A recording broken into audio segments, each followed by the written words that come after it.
I'm very happy to be asked to talk to you a little bit about Bedi.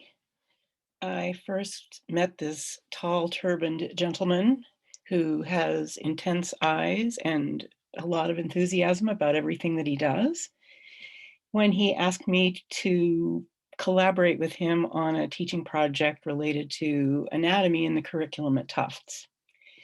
And I was very impressed from the beginning with his enthusiasm and his dedication and his focus on teaching as a serious activity.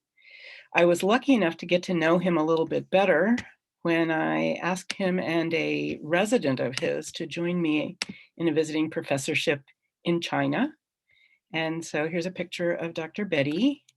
And here is a picture from the China trip. So there's Dr. Bedi. He's kind of small at the podium there talking to the Chinese Radiologic Society about neuroradiology topics.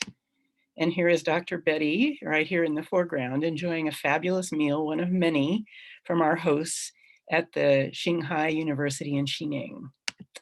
And here is Dr. Bedi doing another interesting task, which is learning how to make noodles by hand.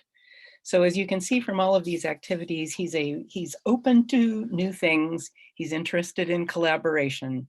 He's very flexible. So Dr. Bedi's family immigrated from India with basically nothing. And he came up from there to attend the University of Michigan. And he describes this as a formative experience for him where he got the leadership bug.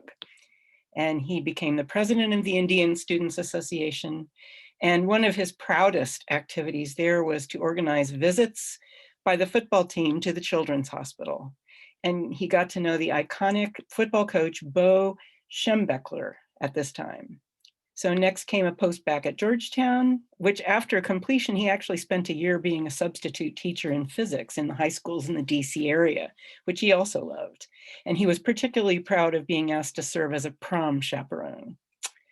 So then on to Albany Medical College, where he was, of course, the class president, and then on to residency at Case Western, where he was chief resident, and finally to Boston in the combined BI Tufts Neuroradiology Fellowship. And he was quickly hired at Tufts.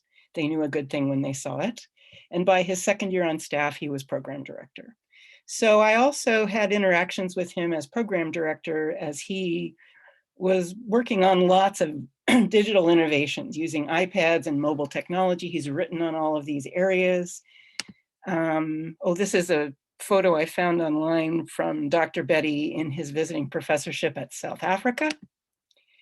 He quickly rose to leadership positions in virtually all of the national radiology societies.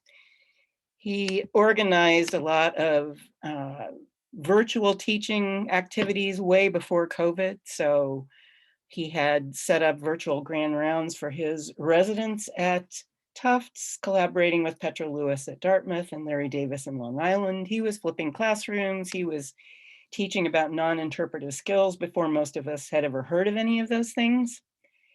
But the thing that he's probably the most proud of is his work with the APDR in developing the National Virtual Noon Conferences during the COVID crisis. And this was something that he talks about with a great deal of passion. There was an outpouring of support and participation that he found heartwarming. 39 organizations agreed to contribute. His team was able to assemble 68 talks in 17 weeks. It's a pretty phenomenal accomplishment. He should be very proud of that. It showcases his abilities as a networker. So since coming to BMC, he's continued to work in this area, and despite taking a very busy night call schedule and all of his administrative duties as vice chair for education, he maintains his work-life balance. He takes that very seriously and spends a lot of time with his wife and 3 kids, 2 dogs and a cat.